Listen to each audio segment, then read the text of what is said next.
Welkom by ons goue jare met die uwe Andre Walters.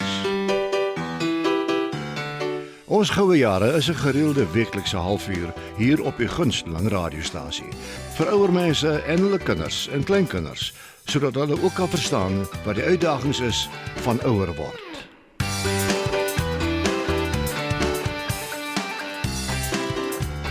Ja, net soos in die ou dae kom ek op my tober silwer teelepel aangesweef deur die lug om 'n bietjie by jou te kom tee drink.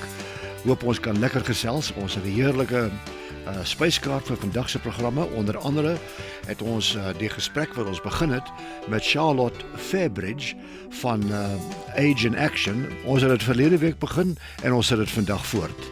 Dan daarna keer ons terug na ons gesprek met Diane Chandler, die wonderlike sangeres. En Jaco Hofman is weer saam met ons in die ateljee om te praat oor mediese sake. Hy staan aan die hoof van die leerstoel vir gerontologie by die Noordwes Universiteit. En natuurlik ons goeie vriend en kollega François Stemmet is weer terug met sy interessante en amusante soms boererate. Dis wat op die spyskaart is vir vandag se ons goue jare. Profiel kyk elke week na organisasies wat daarop ingestel is om ons ouer mense te help. Charlotte Fairbridge van die Age in Action organisasie sit haar gesprek met ons voor. What do you think are the greatest challenges these days to live decent lives as older people? Andre, that's very broad.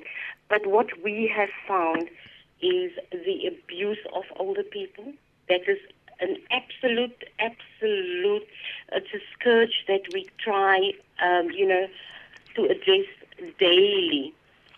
And the problems that older people face, of course, is mostly economic problems, where the older persons who should be enjoying their twilight years, they are now caregivers to ill children as a direct result of the HIV/AIDS pandemic, and they're primary caregivers to orphans and vulnerable children in their care. And they do it on small pensions of what is it, 1,800 Rand a month or something like that? The old age pension is 1,500. Good heavens. Yeah. And then a family of 5 people or so will have to subsist on that. Andre, we sometimes have up to 13 people living on the old age grant. And also poverty in families. There's a huge chunk of older people that's living below the poverty line. And in 2011, in actual fact, it was found that 36.2% of older people in South Africa who are aged 65 and older were living below the upper bound poverty line. And our economy as it is impacting severely on the lives of older people because they are, in most cases, primary breadwinners in families where unemployment is high. May I ask you just to give us the technical definition of the phrase poverty line? I can imagine that is at the level where you don't have enough money for food.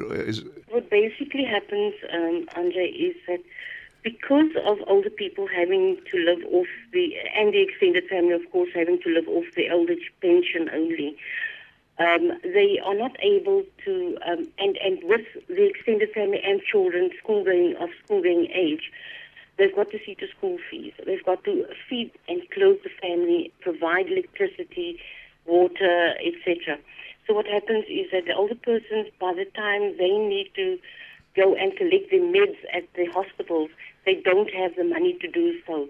And they actually neglect themselves to be able to support their families. But this sounds really horrendous. It sounds like science fiction, as though it can't possibly be happening in our society, and yet it is. Yes, pretty much so, Andre, pretty much so. And unfortunately, with the economy, going on to people losing their jobs every day. It's a harsh reality for many South Africans there's no other alternative but to live off the pensions of the older person. Dit was Charlotte Fairbridge van die Age in Action organisasie.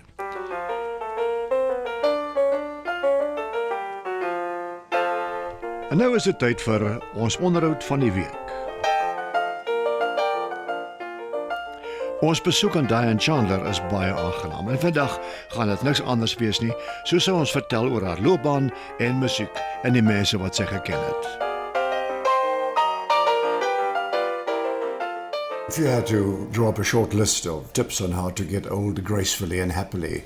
Get yourself out there. Don't be too shy to go up to people and say, hi, how are you doing?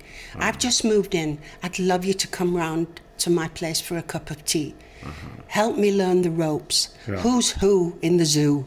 Yeah. And then once people realize that you are by yourself, that you are looking for friendship, that you're not just closed in and keeping people at arm's length, you will find people that will say, well, we're having a Scrabble group on Tuesday. Do you want to come and join? Have you ever played Scrabble? Come and learn. Yes. Yeah. So be available to Yes. to share. Yeah. I chatted to Lance James in the show not long ago, and Lance says he says to total strangers, "Hello, how are you?" Absolutely. And they look at him surprised and they realize he's genuine. Oh, yeah. I know Lance quite well. And that's the way he's made. Yeah. And if people don't recognize the way he looks, they recognize his voice. Yes. Where do I know that now? Oh, my goodness, you're Lance James, you know. And he's always been a very outgoing guy. Yeah. That's why he's been so successful. Exactly, it has been indeed. Any other tips for getting old gracefully? Lots of sleep. Yes. Wow. That, by the way, is medically very important. Yeah. Because when you don't sleep enough, all sorts of other things go wrong with your body. Well, I believe so. I also believe in laughter. I try to avoid watching a lot of horrible news items about Syria and the refugees and various crises throughout the world. It's just negative. It doesn't help It's a downer, us. really. I'd rather watch a quiz program or a comedy show. Yeah. And I believe in laughter as a tonic. Yeah. Anyway, watching things that with all the refugees and so on, you sit here in Olivedale and you can't do anything about it. You can't. You can't. You can pray for them, I guess, but you can't really do more than that. Talking about prayer, do you feel that spirituality plays a role in getting older gracefully? I know it does for a lot of people. I've never been spiritual or religious, even though I sing Jerusalem. I think I was made to go to church and Sunday school as a kid. But then as I grew older, I think, like a lot of people, we start to question. And I prefer to believe in the power of Mother Nature. I believe that the Mother Nature is spectacular. And I think that she's very strong, very forceful. If you think of the things that go right in the world and the things that go wrong in the world, well, Mother Nature is also very balanced. Sometimes things go wrong and sometimes things go well. Yeah. But that's what it's about. It's about balance. I believe we should look after our environment. Yeah, absolutely. I cannot understand how the human beings that walk the earth today can think they can carry on doing what they're doing with no consequences. Diane, there are too many of us on the planet. Absolutely. And every now and then Mother Earth shrugs her skin. Yes. Because we're an irritation. Yes. I've got to believe that as well. Yeah. Anyway, and exercise, are you still striding along very happily? I'm a walker. Okay. I like walking. I've got a dog. I walk him. I try to do it in the coolness of the morning or the evening. I try not to get myself out in the hot sun because I think that is not good for us either. Yeah, we've got two little Yorkshire Terriers, you know, and this tar road here and the brick paving becomes very hot for the little feet, you know. Yes, yeah. Well, I brought my little dog over from Canada. He's a cockapoo, a mixture between a Cocker Spaniel and a little poodle, and he's called Cockapoo. His name's George, and I called him George before Prince William had his son. You were there first. I was there first, yes. Yeah.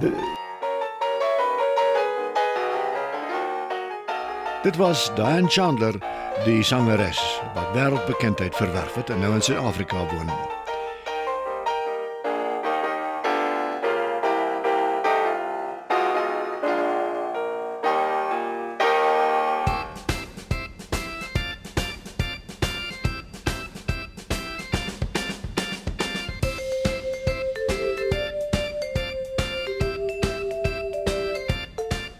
And now it's time for Health Talk. Gesondheid vir ouer persone.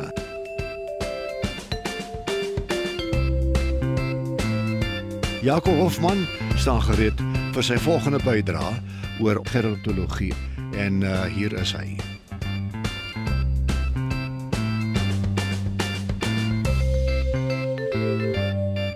Jaco, baie welkom terug in die program. Dankie Andre vir die geleentheid. Ja.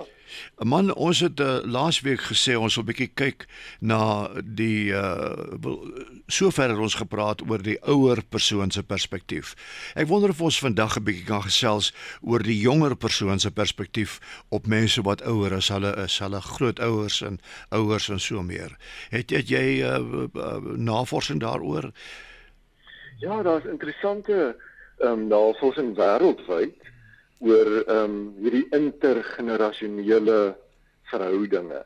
Ek dink mense twee perspektiewe daarop. So die een is die verhouding binne families, dit tussen generasie 1, sê nou maar die ouma en die oupa. Generasie 2, die ma en pa, hulle kinders nou natuurlik.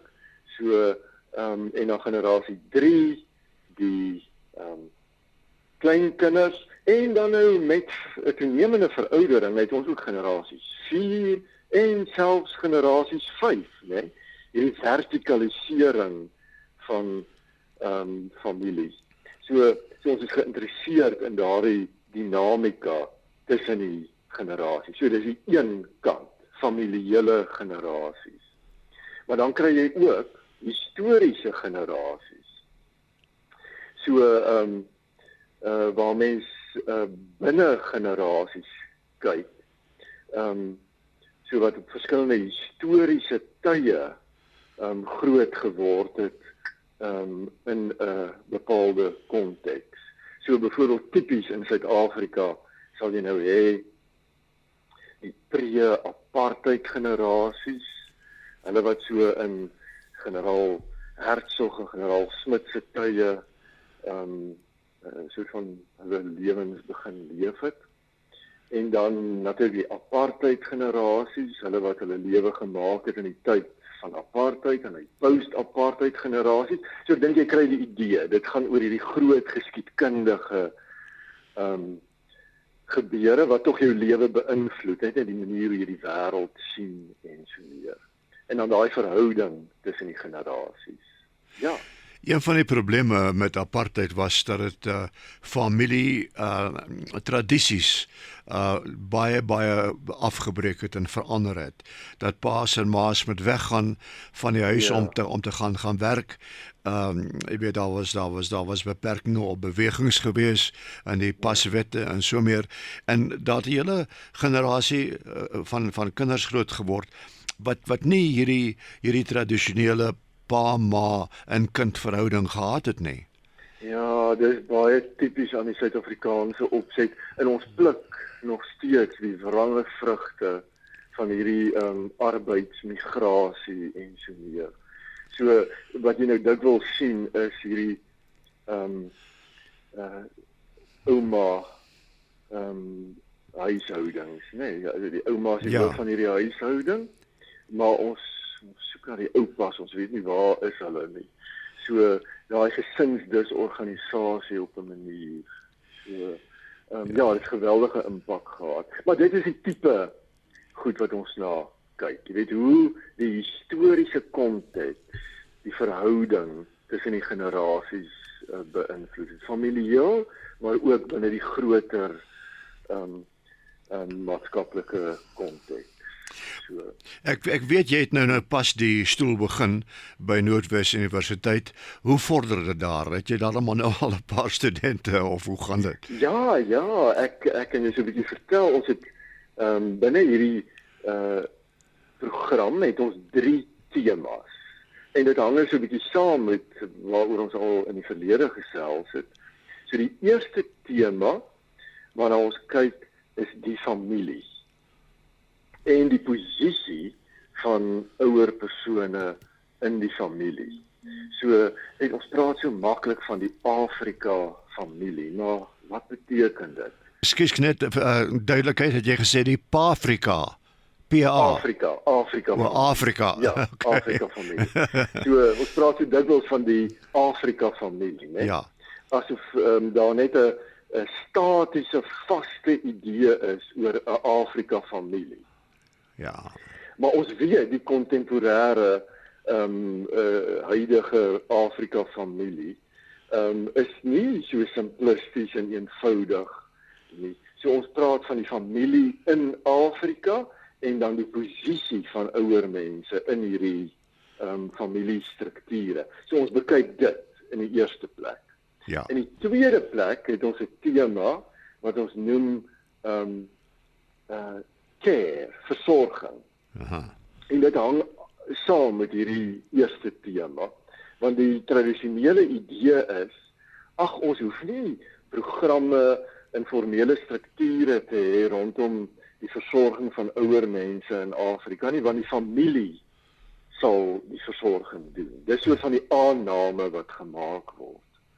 Maar nou weet ons, met migrasie wat plaasgevind het, met vrouens wat op die arbeidsmark toegetree het en so meer, en dan die hele ingewikkeldheid van lewenstyl siektes soos dementia en beroerte en die tipe goeders, en die gespesialiseerdheid daar rond, omdat dit nie so eenvoudig is vir families om net die versorging te hanteer nie.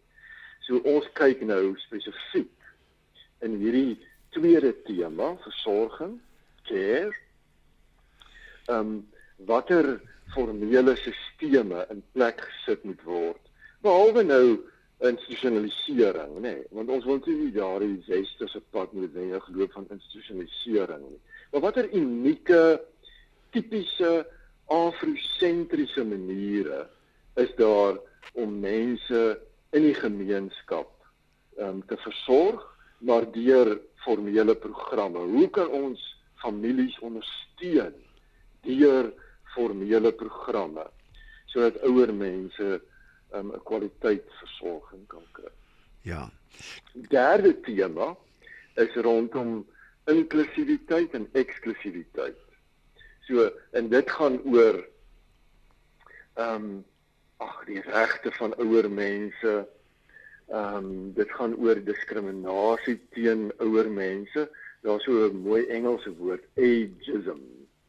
So jy word gediskrimineer teen net op grond van jou ouderdom. So ons kyk na sulke sake en dan net ons 'n baie mooi program wat nou nog grootliks van die been moet kom. Age-friendly communities.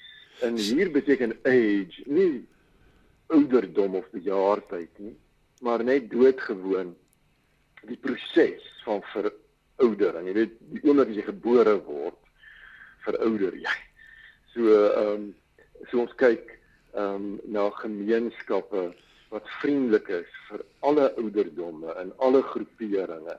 Want, Andre, as jy iets ontwerp, byvoorbeeld 'n gebou ontwerp of 'n gebou toeganklik maak vir 'n ouer persoon, dan het jy dit ook onmiddellik gedoen vir 'n kind en dan het jy dit ook onmiddellik gedoen vir iemand met 'n fisiese gestremdheid en so meer. Ja. So die 3 temas, familie, versorging en dan inklusiwiteit, eksklusiwiteit. Sê weer die laaste asseblief. Inklusiwiteit, en eksklusiwiteit. Inklusiwiteit en eksklusiwiteit. Ja, waar word ouer mense ingesluit en hoe word hulle ingesluit? En waar word hulle uitgesluit en hoekom word hulle daarvan uitgesluit? Nou dan die laaste gedagte wat ek graag bietjie wil ondersoek met jou is jonger mense se insigte in ouer mense se probleme. Bestaan daar so ietsie of is dit ietsie wat ons nog moet ontwikkel in ons samelewing? Nee, ons moet dit gedurig deur ontwikkel. En dan aanleiding van my eerste punt is oor die algemeen binne families waar mense baie naby aan mekaar lewe of relatief naby aan mekaar lewe, is dit minder van 'n probleem. Die probleem gaan binne die breër samelewing waar jonger mense in die algemeen so van nie regtig die behoeftes van ouer mense verstaan nie. En dan ook omgekeerd, nee, dat ouer mense in die algemeen nie die behoeftes van jong mense verstaan nie. Kom ek noem vir jou 'n voorbeeld. Hoe geïrriteerd ouer mense kan raak wanneer jonger mense met hulle met die elektroniese media, die nuwe media, soort van rondspeel en so meer. So aan die ander kant weer hoe geïrriteerd jonger mense kan raak as ouer mense nie begrip het vir hierdie nuwe media en so meer. Dis die tipe goed wat mense moet verstaan. Natuurlik moet 'n mens ook verstaan, daar is iets soos intergenerasionele intelligensie. So, as ek 'n generasie 4 is, met ander woorde 'n agterkleinkind, dan is dit dan moeilik om die wêreld van generasie 1 te kan verstaan. Sure. So ek het nie daardie intergenerasionele of daai generasionele intelligensie om daardie ander generasie se leefwêreld regtig te begryp nie. Ek kan nie regtig in skoene van daardie ander generasie inklim nie. So op 'n manier moet 'n mens programme hê of geleenthede, partykeer is dit spontaan, ander kere is dit meer georganiseerd, sodat hierdie generasies met mekaar net in aanraking kom. Wat besonder sleg is dikwels is die intensie goed, jy weet, dan word kinders sê nou maar van 'n kleuterskool, daai jong generasie, sê nou maar generasie 4, na 'n ouerhuis toe geneem om die ouer mense te ontmoet. Maar nou is dit so sleg dat hulle eerste interaksie met ouer mense is die heel verswakste, die heel oudste van die oudstes. En dit laat 'n indruk by hierdie kinders, né? Amper vrees. Want ons weet net 4%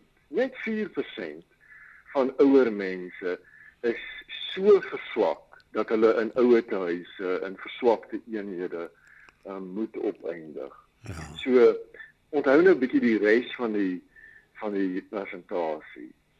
96% van ouer mense is aktief aan die gang en hulle lewer nog 'n positiewe bydrae. So mense moet mooi dink as jy hierdie programme organiseer. Waaraan wil jy sê net maar 'n jonger generasie blootstel? Natuurlik is daai 4% 'n realiteit, maar dis nie die enigste realiteit. Dit was Dr. Jaco Hofman, wat aan die hoof staan van gerontologie by die Noordwes Universiteit.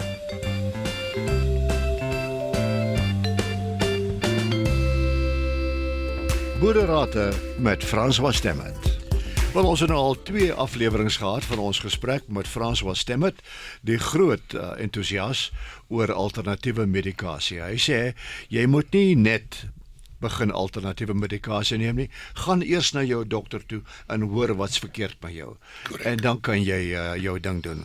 Wel, François, toe het jy gesê dat die grootste geheime medikasie waarvan jy weet is wat? Colloidal silver. Die Amerikaners of die internet dan noem dit ook colloidal health. Nou, colloidal silver is, man, kom ek vertel jou die ou storieetjie hoe dit ontstaan het. 'n Man wat seker 'n mediese persoon was of 'n geleerde persoon in een of ander rigting, het besluit hy wil weet hoekom die royalty van die wêreld so ongelooflik oud word en so gesond is. Kyk na koningin Elisabeth. Ek wil Kyk na haar.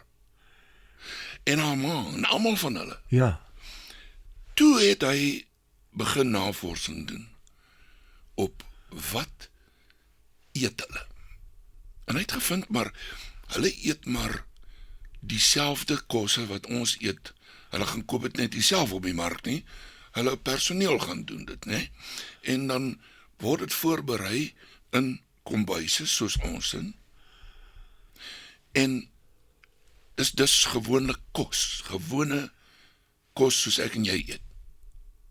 Toe besluit hy nee, daar moet 'n rede wees hoekom hulle so. Toe kom hy agter, maar hulle eet dit met silwer eetgerei uit silwer bakke uit.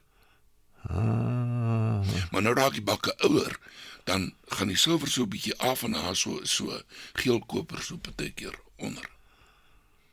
So colloidal silver word wat sê woord vir generate? Word vervaardig. Uit met spore van silwer en geelkoper in 'n saline solution. En dit is 'n soutoplossing. Ja, ekskuus vir Soutoplossing, ja. Maar ook is jongens, ons is 'n tweetalige program. Ons praat two tales. Einste. In elk geval, colloidal silver is 'n natuurlike antibiotika. Dis 'n ontsmetmiddel. En regtig waar, ek self gebruik nie eers 'n ontsmetmiddel as ek myself sny of so nie. Op 'n wond of my knie op 'n stuk en val, jy weet. Jy oud word, val jy.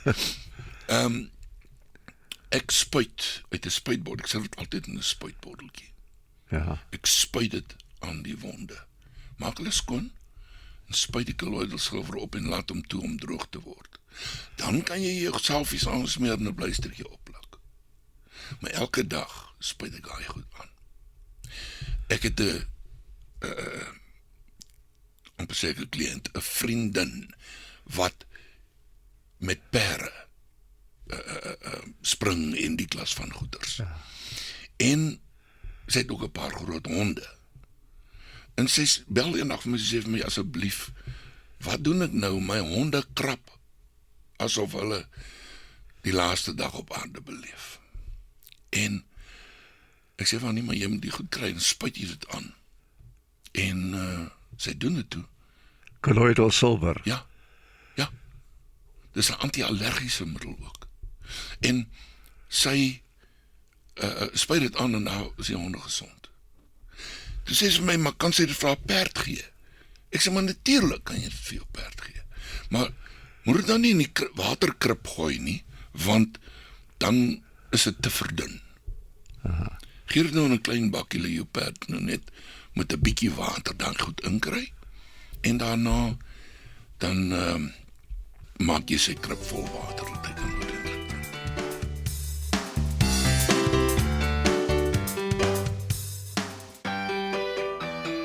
Dankie François, ons gesels weer met jou volgende week.